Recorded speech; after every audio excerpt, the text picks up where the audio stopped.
ፋርሶች ኢራቅን እንዲለቁ መንገድ የጠረጉትና የኻሊድ ኢብኑ አልወሊድ ታላላቅ ወታደራዊ ስልቶች የታዩባቸው እጅግ አስቸጋሪ የሆኑት የሙስሊሞች የጦርነት ገድሎች ከሙስሊሞች ቁጥር እጥፍ የነበሩትን መጅሊሶችን የደመሰሰበትና በኢራቅ የነበረውን የኢምፓየራቸውን ግዛት ያበቃበት የፋርስ ኢምፓየር መደምሰስ እንዲሁም የወለጃና የመዛር ጦርነቶችን በዛሬው ታሪክ እናስመለክታችኋለን።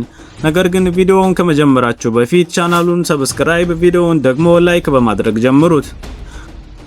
ኻሊድ ኢብኑ አልወሊድ የዛተ ሰላሲልን ወይም የሰንሰለቱን ጦርነት አንጸባራቂ ድል ከተቀናጀ በኋላ ለሁለት ዋና ስትራቴጂካዊ ግቦች መዘጋጀት ጀመረ።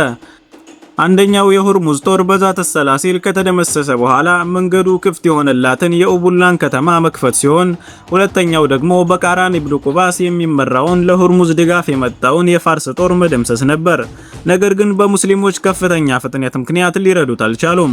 በመሆኑም በኡቡላ የነበረው የፋርስ ጦር አዛዥ ቃራን ከተማዋን ለመጠበቅ ሲል ሙስሊሞችን ለመጋፈጥ መውጣትን መረጠ። በእርግጥም ቃራን ተንቀሳቅሶ በመዛር ከተማ ሰፈረ።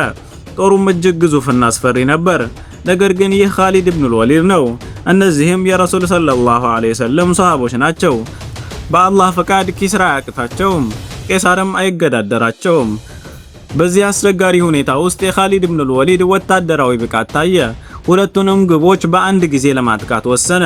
በመሆኑም በመዛር የሰፈረውን የፋርስ ጦር ለመሰለል በሙሰና ኢብኑ ሐሪሳ የሚመራ ወታደራዊ ቡድን ላከ። ይህ ጦር መንቀሳቀስ መጀመሩን ሙስሊሞች እንዲያውቁ ነበር። ሌላ ቡድን ደግሞ የኡቡላን ከተማ እንዲከብ ላከ። ኻሊድ ራሱ ደግሞ ሁኔታውን ለመከታተል እርዳታ ለሚያስፈልገው ወታደራዊ ቡድኑ ወዲያውኑ ለመድረስ ካዚማ ላይ ጦሩን አሰፈረ። ሙሰና ኢብኑ ሐሪሳ መዛር ከተማ እንደደረሰ በፋርሶች ቁጥር ብዛት ተገረመ። በመዛር ያለው የፋርስ ጦር እጅግ ግዙፍ ቢሆንም ምንም አይነት እንቅስቃሴ እንደማያደርግ በማስጠንቀቅ ለኻሊድ ኢብኑ አልወሊድ ላከለት። ኻሊድ ይህንን የጦሩን አለመንቀሳቀስ በመጠቀም የኡቡላን ከተማ ለመክፈት በፍጥነት ተንቀሳቀሰ። በኡቡላ የነበረው የፋርስ ጦር ኻሊድ ኢብኑ አልወሊድ ወደ እነርሱ እየመጣ መሆኑን ባዩ ጊዜ ተንቀጠቀጡ። ከግንባቸው ጀርባ ተሸሸጉ፣ በሮቻቸውንም ዘጉ። ግንቦቻቸው ከአላህ የሚጠብቃቸው መሰላቸው። ኻሊድ ግን ከከተማቸው እንዲወጡ ለማድረግና ከበባው እንዳይራዘም ብልህ ዘዴ ተጠቀመ። ምክንያቱም በፍጥነት ወደ መዛር ሄዶ የፋርስን ጦር መደምሰስ ነበረበት። ኻሊድ በመዛር ያለውን በቃራን የሚመራውን የፋርስ ጦር ለመዋጋት እንደሚሄድ ለሱወይድ ኢብኑ ቁጥብ ነገረው። በኡቡላ ግን ከሱወይድ ጋር ከበባውን እንዲቀጥል ጥቂት ወታደሮችን ብቻ ተወ። የኡቡላ ከተማ ጦር የሙስሊሞች ቁጥር ማነሱን ባዩ ጊዜ ወኔ የተሰማቸውና ድፍረት አገኙ። ልክ ከግንቡ እንደወጡ ከሙስሊሙ ቡድን ጋር ተጋጩ። የሙስሊሞች ቡድን ግን በፍጥነት መሸሽ ጀመረ። ይህ የከተማዋን ጦር ለማጥመድ የተዘጋጀ ወጥመድ ነበር። ብዙም ሳይቆይ በኻሊድ ኢብኑ አልወሊድ ጦር ተከበበ። ከኻሊድ ኢብኑ አልወሊድ እጅ ለማምለስ ሲሞክሩ ሙሉ በሙሉ ተደመሰሱ። ሙስሊሞች የከተማዋን ጦር ካጠፉ በኋላ ኡቡላን ተቆጣጠሩ። ኻሊድም ጥቂት ጦር እዚያ ትቶ በመዛር ሰፍሮ የነበረውን አስፈሪ የፋርስ ጦር ለመዋጋት ገሰገሰ። ኻሊድ መዛር ሲደርስ የፋርስ አዛዥ ቃራን ሙስሊሞችን ለመጋፈጥ ጠንካራ ዝግጅት አድርጎ ነበር። እንደ ሁርሙዝ አልተሳሳተም። ጦሩ እንዳይዘል ሙስሊሞችን በየቦታው አላሳደደም። የሙስሊም ፈረሰኞች ከጀርባ እንዳይዞሩበትም ወንዙን ከጀርባው አደረገ። ምክንያቱም ኻሊድ በመጀመሪያ ከፊት አጥቅቶ በኋላ በፈረሰኞች በጎን በመዞር ጠላትን ከቦ መደምሰስ እንደሚወድ ይታወቅ ነበር። ቃራን ወንዙን ከጀርባው በማድረጉ እሱን መክበብ ከባድ ሆነ። እንዲሁም ጦሩ ቢሸነፍ ወታደሮቹ ወደ ሌላኛው ዳርቻ እንዲሸሹ ጀልባዎችን አዘጋጀ። ሁለቱ ጦሮች በመዛር ምድር ተሰለፉ። የሙስሊሞች ቁጥር ከ18000 አይበልጥም ነበር። የፋርሶች ግን ከ40000 በላይ ነበር። የሙስሊም ክንፍ አዛዦች አሲም ኢብኑ ዑመር እና አዲይ ኢብኑ ሐቲም ነበሩ። የፋርሶች ክንፍ አዛዦች ደግሞ ከዛቱ ሰላሲል ያመለጡት ቁባዝ እና አንጃን ነበሩ። በደረሰባቸው ሽንፈት ምክንያት ልባቸው በበቀል ተሞልቶ ነበር። የፋርሶች አዛዥ ቃራን ለፍልሚያ ወጣ። ኻሊድ ሊወጣ ሲል ጀግናው ማዕቀል ኢብኑ አልዓሽ ቀደመው። ይህ ፈረሰኛ በጦርነት የማይበገርና በሙስሊሞች ዘንድ ካሉ ጎበዝ ፈረሰኞች አንዱ ነበር። ኻሊድም ማዕቀልን አላቆመውም፣ ቃራንን እንዲያጠፋው ተወው። ኻሊድ እንደጠበቀው ማዕቀል ኢብኑ አልዓሽ የቃራንን አንገት በሰይፍ ለሁለት ሰነጠቀው። በሙስሊሞች ዘንድ ወኔ ጨመረ፣ በፋርሶች ዘንድ ደግሞ ፍርሃት ነገሰ። የቃባዝና የአጅናንም ተራ ደረሰ። ሙስሊም አዛዦች አሲብ ኢብኑ ዑመር እና አዲይ ኢብኑ ሐቲም ወጥተው ገደሏቸው። በግማሽ ሰዓት ውስጥ የፋርስ ጦር ያለ መሪ ቀረ። ሙስሊሞችም አላህ ባዘዘው መሰረት ጠላትን ማጥፋት ጀመሩ። ኻሊድ ፋርሶች በፍርሃት መጠቃታቸውን ባየ ጊዜ አጠቃላይ ጥቃት አዘዘ። አላሁ አክበር እያሉ ወረሩባቸው። ፋርሶች መሳሪያቸውን ጥለው ወደ ጀልባዎቹ መሸሽ ጀመሩ። ጀልባዎቹ ግን ለጥቂቶች ብቻ ነበር የሚበቁት። የቀሩት በሙስሊሙ አንበሶች ተጨፈጨፉ።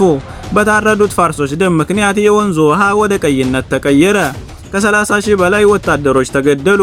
ይህ ታላቅ ሽንፈት ሙስሊሞች የደቡብ ኢራቅ ከተሞችን እንዲቆጣጠሩ አደረገ። ሙስሊሞች ኡቡላን፣ ካዚማንና ሌሎች ከተሞችን ተቆጣጠሩ። ኻሊድ ፋርሶች ተመልሰው እንዳይይዟቸው ጠንካራ ጦር በየከተማው አስቀመጠ። ማዕከሉንም ሐፊር ላይ አደረገ። የፋርሱ ንጉስ ይህንን አሰቃቂ ዜና ሲሰማ አጠቃላይ ጦርነት አወጀ። ሁለት ጎበዝ አዛዦችን አንደርዘገንና ባህመን ጀዘዊን ጠርቶ ግዙፍ ጦር እንዲያዘጋጁ አዘዘ። ጦሩ እጅግ ግዙፍ በመሆኑ ዝግጅቱ ጊዜ ወሰደ። ነገር ግን ሙስሊሞች ወደ ሂራ ከተማ እየተጓዙ መሆኑን ሲሰሙ ንጉሱ ግማሹን ጦር በአንደርዘገር መሪነት ወዲያውኑ ላከ። በባህመን የሚመራው ቀሪው ጦር ሂራ ላይ ከአንደርዘገር ጋር እንዲቀላቀል ነበር የታቀደው። በዚህም ሙስሊሞቹን በሁለት ጦሮች መካከል አጣብቆ ለመደምሰስ አሰቡ። ኻሊድ ይህንን ስልት ሲረዳ ሁለቱ ጦሮች ሳይገናኙ አንደኛውን መምታት እንዳለበት አወቀ። በፍጥነት ተንቀሳቅሶ ወለጃ ላይ ደረሰ። አንደርዘገር በሙስሊሞች ፍጥነት ተገረመ። አንደርዘገር ባህመን ሳይደርስለት ጦርነቱን ለመጀመር ተገደደ። ኻሊድ ያጋጠመው ችግር የተሸነፉት ፋርሶች እየሄዱ ከአዲሱ ጦር ጋር መቀላቀላቸው ነበር። ስለዚህ ኻሊድ ጦሩን ሙሉ በሙሉ የሚደመስስና ማንንም የማይሸሽበት ስልት ነደፈ። 15000 ጦር ይዞ ወደ አንደርዘገር ገሰገሰ። አንደርዘገር ደግሞ ከ40,000 በላይ ጦር ነበረው። ኻሊድ ጦርነቱን በወለጃ ሜዳ እንዲሆን መረጠ። 10,000 ጦር ይዞ ፊት ለፊት ወጣ። 5,000 ጦር ግን ከኮረብታዎች ጀርባ ደበቀ። አንደርዘገር የሙስሊሙን ቁጥር ባየ ጊዜ አጠቃላይ ጥቃት አዘዘ። ኻሊድ ወታደሮቹ እንዲጸኑና ቀስ በቀስ ወደ ኋላ እንዲያፈገፍጉ አዘዘ። ፋርሶቹም ተከተሏቸው። በወሰነው ሰዓት ላይ ኻሊድ ማፈግፈጉን አቆሞ ጥቃት አዘዘ። ከኮረብታ ጀርባ የነበሩት ወጥተው ፋርሶችን ከጀርባ ከበቧቸው። ፋርሶች ከየአቅጣጫው ተከበቡ። ሙስሊሞች ከበባውን እያጣበቁ በሺዎች የሚቆጠሩ ፋርሶችን ገደሉ። አንደርዘገር በጥቂት ወታደሮች ቢሸሽም ከጥቂት ቀናት በኋላ በበረሃ ውስጥ በጥሙቶ ተገኘ። አላህ ሙስሊሞችን በታላቅ ድል አበሰረ። ከወለጃ በኋላ ኻሊድ ለቀጣዮቹ ታላላቅ ጦርነቶች መዘጋጀት ጀመረ። በኻሊድና በሷሃቦች ላይ የአላህ እዝነት ይውረድ።